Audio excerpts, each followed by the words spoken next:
Hello everyone, कैसे हैं आप सभी। आई होप कि आप सभी बहुत अच्छे होंगे। तो आज के वीडियो में मैं आपको बताने वाली हूं कि कई बार जब प्रेगनेंसी चाहती हैं महिलाएं तो किन कारणों की वजह से उनकी प्रेगनेंसी नहीं रुक रही है, ये उन्हें समझ नहीं आता है। लगातार आप ट्राई करती रहती हैं लेकिन प्रेगनेंसी आपको नहीं रुकती है। तो छोटी छोटी वजहें हो सकती हैं जिसके कारण आपको माँ बनने में दिक्कत हो रही है, और यही सारी चीज़ें आज की वीडियो में हम सीखने वाले हैं, जानने वाले हैं। हर महिला को ये ज़रूर जानना चाहिए। ये जो छोटी छोटी बातें हैं ये आगे जा कर के आपके मानसिक तनाव को बहुत बढ़ाती हैं जब आप माँ नहीं बन पाती हैं। तो वीडियो को शुरू करने से पहले आप सभी से रिक्वेस्ट करूंगी, यदि चैनल पे न्यू है तो मेक श्योर चैनल को सब्सक्राइब भी कर लें। नंबर 1 कि आपके शरीर में कोई ना कोई कमी ज़रूर है, और ये कमियां किन चीज़ों की होती है। तो एक महिला या फिर पुरुष दोनों को मिलकर एक बच्चे का निर्माण करने के लिए महिला के शरीर से स्वस्थ अंडे निकलना और आपके हस्बैंड के शरीर से एक स्वस्थ स्पर्म के निकलने के बाद, उनके मिलन के बाद ही होता है संभव। और यदि शरीर के अंदर छोटी छोटी कमियां रहें, और ये कमियां होती किन चीज़ों की हैं, तो जनरली ये जो कमियां होती हैं ये विटामिन की वजह से हो सकती हैं। विटामिन B12 कम है, कैल्शियम, प्रोटीन, आपके मिनरल्स या फिर जितनी भी पोषक चीज़ें होती हैं जो शरीर को चाहिए। तो ये पोषक चीज़ें आपके हार्मोन को बैलेंस रखने में मदद करती हैं। अब अगर पोषक तत्व की कमी हो जाए शरीर में और इसके कारण विटामिन्स गड़बड़ हो जाए, या फिर एंटीऑक्सीडेंट्स आप ठीक से नहीं ले पा रहे हैं, विटामिन B6 नहीं है, विटामिन B12 नहीं है, तो ये सारे कारण हो सकते हैं कि आपके एग और स्पर्म की जो क्षमता होती है, जो क्वालिटी होती है, उसको पुअर बनाती चली जाती है, और इस वजह से प्रेगनेंसी रुकने में दिक्कत आती है। तो आप कोशिश करिए कि अगर इनमें से किसी भी चीज़ की कमी है, जो कि आपको ब्लड टेस्ट से पता चलेगा, या फिर आपको कई सारी ऐसी टेस्ट आती हैं कि शरीर में कौन से न्यूट्रिशन की कमी है, उन बिहाफ पे पता चलेगा, और फिर डॉक्टर आपको रेकमेंड करेंगे सप्लीमेंट्स। तो दवाइयाँ आपको हो सकता है कुछ दिन खाना पड़ जाए, मल्टीविटामिन्स की भी दे सकते हैं, कैल्शियम, प्रोटीन, किसी भी चीज़ की आपको दे सकते हैं जो रिक्वायरमेंट है आपके बॉडी की, जो खाने पीने की पूर्तियों से नहीं हो पा रही है।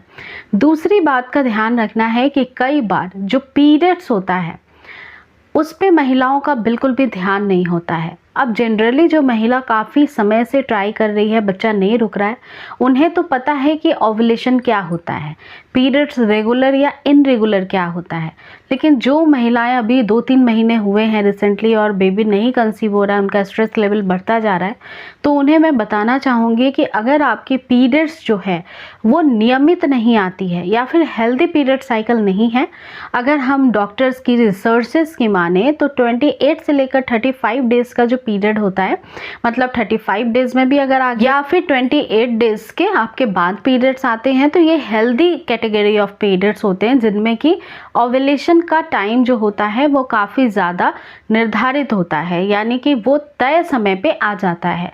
ओव्यूलेशन जनरली अगर आपकी रेगुलर पीरियड साइकिल है, बिल्कुल 28, 30, 32 इस तरह से 35 दिनों में आती हैं, तो जनरली ये आपके पीरियड डे 1 जो होता है इसके लगभग 14वें दिन के आसपास या फिर उसके बाद भी शुरू हो सकती हैं। तो ओव्यूलेशन वो वक्त होता है जब एक महिला माँ बनने के लिए पूर्ण रूप से सक्षम होती हैं। उस समय उनका एग जो होता है स्पर्म से मिल करके फर्टिलाइज्ड होता है। अब ये आपको सुनिश्चित करना है कि आपके पीरियड साइकिल जो है वो इनरेगुलर तो नहीं है। अगर पीरियड्स काफ़ी लंबे वक्त तक नहीं आता है, या बहुत जल्दी आता है, बहुत कम पीरियड आता है, तो इसका मतलब ये है कि पीरियड साइकिल बिल्कुल भी स्वस्थ नहीं है, और ऐसे कंडीशन में फिर माँ बनने में दिक्कत आएगी। तो पहले इसका कारण आपके हार्मोन की स्थिति गड़बड़ हो सकती है। अब बात करते हैं कि हार्मोन्स क्यों बिगड़ जाते हैं। महिलाओं में सबसे ज़्यादा प्रायोरिटी बेस पे देखा गया है कि हार्मोन बिगड़ते हैं आपके मानसिक स्थिति की वजह से। अगर आपको बहुत ज़्यादा तनाव रहता है तो आप कोशिश करिए कि अपने तनाव को कम करें, और इसके लिए आपको भली भांति पता है कि आपको क्या करना है। आप चाहें तो अपने मन मुताबिक जो आपको पसंद आता है ऐसे कुछ काम किया करें डेली, अपने लिए आधा घंटा निकालकर, जिससे कि उस समय आपका तनाव दूर होता हो। तनाव दूर करने के लिए कई बार योगा का और कई बार मेडिटेशन का भी सहारा लिया जाता है। तो आप चाहें तो थोड़े समय के लिए योग कर सकते हैं, मेडिटेशन भी कर सकते हैं और थोड़ी बहुत एक्सरसाइज भी कर सकते हैं। थोड़ी वॉकिंग करना, थोड़ी बहुत ऐसे एक्सरसाइज करना जो आप कर सकती हैं लगभग 15 से 20 मिनट लगातार, वैसे एक्सरसाइज करिए। जैसे कि साइकिलिंग भी कर सकती हैं, स्टेयर्स पे चढ़ना उतरना या फिर जॉगिंग करना, ये सारी चीज़ों में से कोई भी एक चीज़ आपको सिलेक्ट ज़रूर करना चाहिए, क्योंकि हेल्थ बेनिफिट्स के साथ साथ आपको बहुत सारे आपके यूट्रस से रिलेटेड प्रॉब्लम्स को दूर करने के लिए एक्सरसाइज हेल्प करती हैं।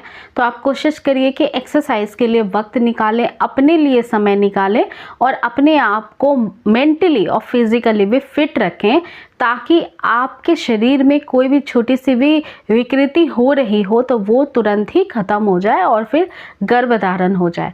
चौथी बात का हमेशा ध्यान रखिए कि कई बार यूट्रस संबंधित समस्याएं हो जाती हैं, जैसे कि यूट्रस में फैलोपियन ट्यूब में ब्लॉकेज हो सकता है, एंडोमेट्रियोसिस की प्रॉब्लम हो सकती है, आपके वॉल जो गर्भ की होती है उसकी थिकनेस जो है वो सही नहीं बन रही है या एग ठीक से नहीं बन रहा है, तो कई बार इसके लिए हार्मोन के इंजेक्शंस भी लगते हैं। तो ये पर्टिकुलर कुछ ऐसे प्रॉब्लम हैं जो आपकी वजह से नहीं आते हैं और ये प्रॉब्लम जो होता है वो महिलाओं को इनिशियल स्टेज पे पता नहीं होता है। आजकल छोटी छोटी कम एज की लड़कियों को भी पीसीओएस की प्रॉब्लम हो रही है। कई बार थायराइड की वजह से ये सारी दिक्कतें आती हैं माँ बनने में। तो इसे डायग्नोज करना समय पे ज़रूरी है और इसके लिए एक बेस्ट गायनेकोलॉजिस्ट से मिलना इम्पॉर्टेंट है। वो फिर आपकी जांच कराएंगे, उसमें अगर कोई भी ऐसी कमी देखी जाएगी तो फिर उस पर प्रॉपर ट्रीटमेंट होती है और फिर उसके बाद ही आपको गर्भधारण होता है। तो ये कुछ ऐसे पॉइंट हैं जो कि काफ़ी ज़्यादा इनिशियल स्टेज पे आपकी मदद कर सकते हैं प्रेगनेंसी कंसीव कराने के लिए। दूसरी बात कि ओव्यूलेशन को ट्रैक करना इम्पॉर्टेंट होता है। जैसा कि मैंने बताया कि ओव्यूलेशन का फेज़ किसी भी महिला का 14वें दिन के आसपास हो सकता है। तो ओव्यूलेशन के सिम्टम्स को समझा जा सकता है आपके बॉडी में होने वाले बदलाव की वजह से। तो ओव्यूलेशन के सिम्टम्स क्या होते हैं ये मैं पहले डिस्कस कर चुकी हूँ। आपको डिस्चार्ज आता है, आपका जो बेसल बॉडी टेम्परेचर है वो बढ़ जाता है, मूड स्विंग की प्रॉब्लम होती है, उस दौरान आपको क्रैम्प्स भी आ सकते हैं, नाभि के नीचे हल्का फुल्का माइल्ड सा पेन होता है। तो ओव्यूलेशन ट्रैक करना इम्पॉर्टेंट है। किसी भी तरह का कोई इन्फेक्शन तो नहीं है, जैसे कि जो डिस्चार्ज आता है ओव्यूलेशन का वो ट्रांसपेरेंट होता है अंडे के सफ़ेद भाग के जैसा। लेकिन अगर बाई चांस आपको इन्फेक्शन हो गए हैं तो उस दौरान आपको डिस्चार्ज भी अलग आते हैं, काफ़ी ज़्यादा उसमें स्मेल आता है, उसका कलर अलग होता है, वो या तो दही के जैसा फटा हुआ हो सकता है, ब्राउन कलर का, ग्रीन कलर का या ग्रे कलर का भी हो सकता है, काफ़ी येलोइश भी हो सकता है। तो ये छोटी छोटी सी बात है लेकिन ध्यान रखने वाली चीज़ें हैं और इन चीज़ों को ठीक करके आप बहुत जल्दी प्रेगनेंसी कंसीव कर सकती हैं। अपने डाइट को भी बहुत ही अच्छे से बैलेंस्ड कर ले, हेल्दी डाइट ले। अगर आप अल्कोहल स्मोकिंग करते हैं तो इससे दूर हो जाएं। आप अच्छे न्यूट्रिशन से भरे हुए फूड आइटम्स अपने जो आपके मील्स होते हैं इसमें आप प्लान करें, जैसे कि फ्रूट्स आप खाएँ, सीजनल जो भी आते हैं, आप फ्रेश वेजिटेबल्स का इस्तेमाल करिए, साथ ही आप मिलेट्स का इस्तेमाल करें और इसके अलावा आप ड्राई फ्रूट्स भी ज़रूर खाएं। ड्राई फ्रूट्स में ओमेगा 3 फैटी एसिड्स के लिए आप अखरोट का सेवन कर सकती हैं, अंजीर का सेवन कर सकते हैं, आलमंड्स का सेवन कर सकते हैं, ये काफ़ी बेस्ट रिजल्ट देते हैं। ब्लैक किशमिश का भी आप सेवन कर सकते हैं अगर आयरन की डिफिशिएंसी है आपकी बॉडी में, तो इस वजह से भी एक क्वालिटी में कहीं ना कहीं पुअरनेस आती है। तो छोटी छोटी सी चीज़ है लेकिन डेली बेसिस पे अगर ये आदतें आप बदल लेती हैं तो विद इन 6 मंथ के अंदर प्रेगनेंसी रुक सकती है नेचुरली, क्योंकि काफ़ी सारी महिलाओं को ऐसे ही हेल्प मिली है।